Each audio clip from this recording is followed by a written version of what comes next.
নমস্কার দর্শক বন্ধুরা, রেপ স্পোর্টস বাংলায় আপনাদের সবাইকে স্বাগত। আপনারা জানেন যে আগামী 5 তারিখ থেকে কিন্তু বেঙ্গল টি-20 লিগের থার্ড সেশন শুরু হচ্ছে এবং প্রথম ম্যাচেই কিন্তু গতবারের চ্যাম্পিয়ন অ্যাডামস হাওড়া ওয়ারিয়ার্স মুখোমুখি হবে নবস রয়্যালস পুরুলিয়ার। এবং এই মুহূর্তে কিন্তু আমরা আছি অ্যাডামস হাওড়া ওয়ারিয়ার্সের অন্যতম কর্ণধার রজত শুভ্র রায়ের সঙ্গে, এবং অবশ্যই কিছুক্ষণ আগেই কিন্তু অ্যাডামস হাওড়া ওয়ারিয়ার্স তাদের জার্সি আনভেল করলো in the presence of the entire team, এবং সেই সঙ্গে দুই দলের পুরুষ এবং মহিলা দলের অধিনায়ক এবং সহ অধিনায়ক ছিল অ্যালং উইথ দ্য মেন্টর। তো এক্সপেকটেশনস উইল বি হাই, কেন গতবারে তোমরা ডিফেন্ডিং চ্যাম্পিয়ন্স। নিশ্চয়ই এক্সপেকটেশনস অনেক হাই, তো রেসপন্সিবিলিটি অনেক হাই। আমরা গত বছর যে স্ট্যান্ডার্ডটা সেট করেছি আমরা চেষ্টা করব সেটাকে ধরে রাখা, চ্যাম্পিয়নদের মতন প্রত্যেকটা মুহূর্ত মাঠে গিয়ে প্রদর্শন করা, এবং আগের বছর আমরা যে বেঞ্চমার্কটা সেট করেছি চেষ্টা করব ওটাকে যাতে আমরা সুপারসিড করতে পারি, তার থেকেও ভালো প্রদর্শন অ্যাজ আ টিম আমরা এই বছর দেখাতে পারি। এবারে কিন্তু দল গঠনের সময় কিন্তু অকশন হয়েছিল তো, এবং বেশ কিছু ভালো প্লেয়ার যেমন আমির গনি তোমাদের দল ছেড়ে বেরিয়ে গেছে তো, কিন্তু সেই সঙ্গে কিছু ভালো নতুন মুখকে তোমরা পেয়েছো যেমন ঋত্বিক চ্যাটার্জি। তো সেই দিক থেকে overall the composition of the side, এবং অবশ্যই তুমি যেটা বললে যে পুরুষ দল has done it before, they were the defending champions, কিন্তু মহিলা দল কিন্তু সেরকম প্রথম দুটো সিজন সেরকম যায়নি। এই বছর অকশন হওয়াতে আমাদের স্ট্র্যাটেজি সম্পূর্ণ আলাদা ছিল কম্পেয়ার টু আর ড্রাফট।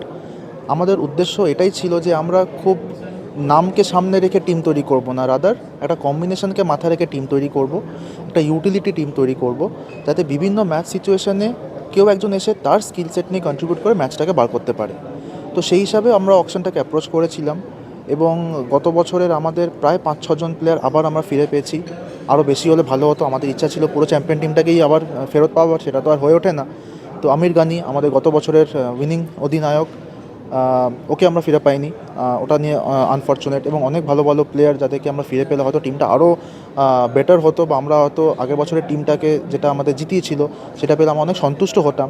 হয়নি, বাট আমার মনে হয় আমাদের যে কম্বিনেশনটা ছিল, যে স্ট্রেংথ নিয়ে আমরা টিমটা তৈরি করার প্ল্যানিং করেছিলাম অকশনে যাওয়ার আগে, সেই টিম স্ট্রেংথ আমরা তৈরি করতে পেরেছি।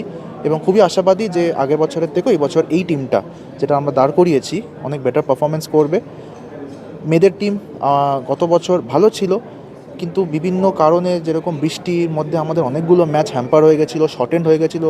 তো তখন অনেকটাই না ডাইনামিক্সে হাতে থাকে না, প্রত্যেকটা বলের ওপর তখন রেজাল্টটা নির্ভর হয়ে যায়। তো মেয়েদের টিম ওই কারণে গত বছর বৃষ্টির কারণে অনেকগুলো ম্যাচ জিততে গিয়েও ফিনিশিং লাইনটা ক্রস করতে পারেনি।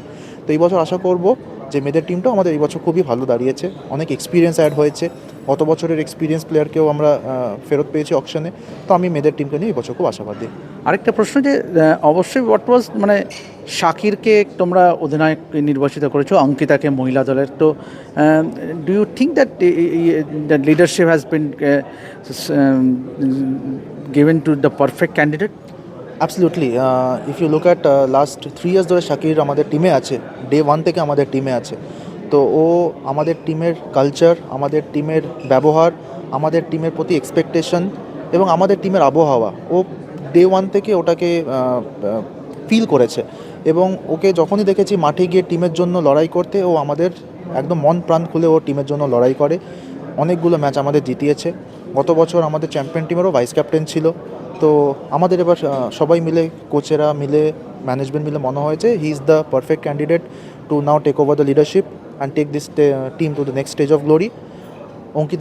অঙ্কিতা চক্রবর্তীও গত বছর আমাদের টিমে ছিল, বেঙ্গল সিনিয়র রেগুলারলি খেলে, অনেক এক্সপিরিয়েন্স, অনেক ম্যাচে ও বেঙ্গলকে জিতিয়েছে।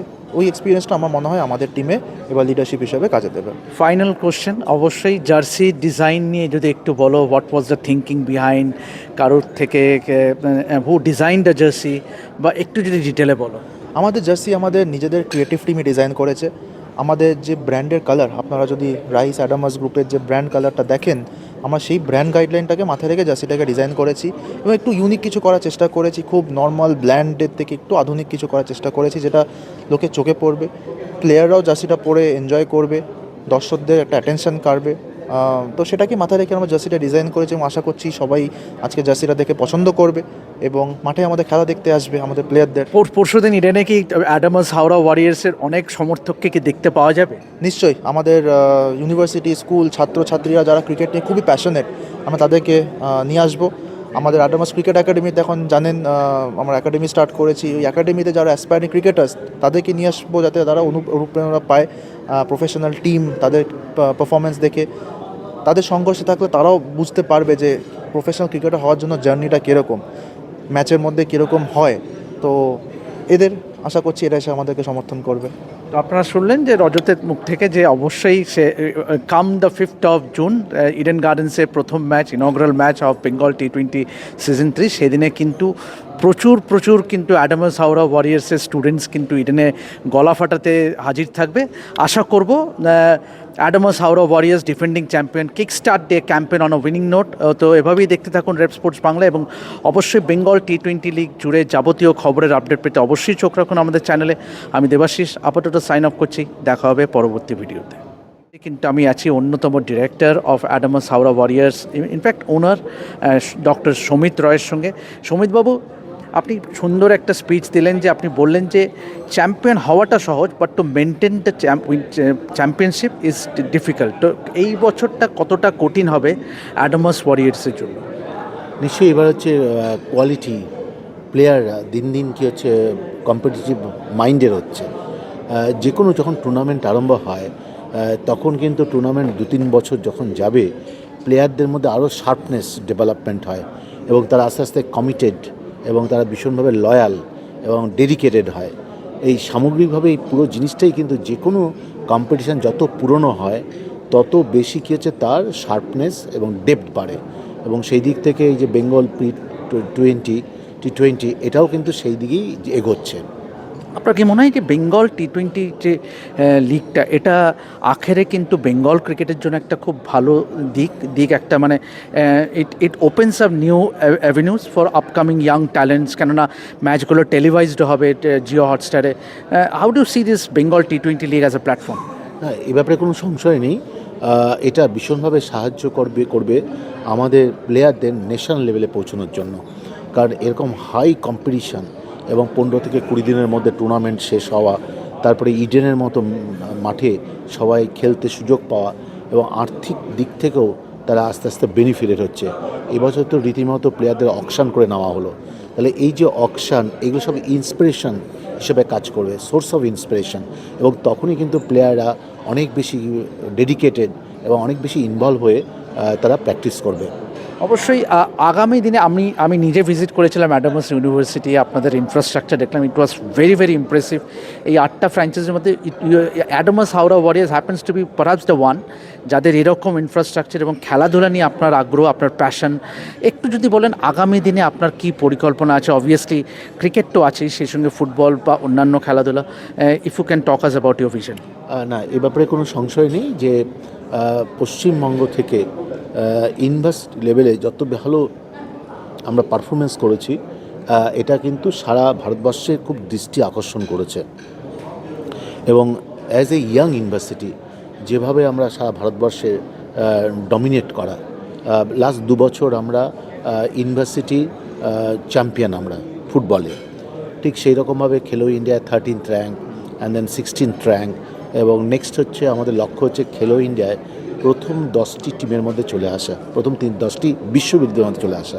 কারণ গত বছর প্রায় 1800 ইউনিভার্সিটি পার্টিসিপেট করেছিল। এবং নেক্সট 3 বছরের মধ্যে আমরা চাই যে 1 নম্বর এবং 2 নম্বর জায়গায় বিশ্ববিদ্যালয় স্তরে যাতে আমরা র্যাঙ্ক করি। অতএব এটার মধ্যে আপাতত লক্ষ্য।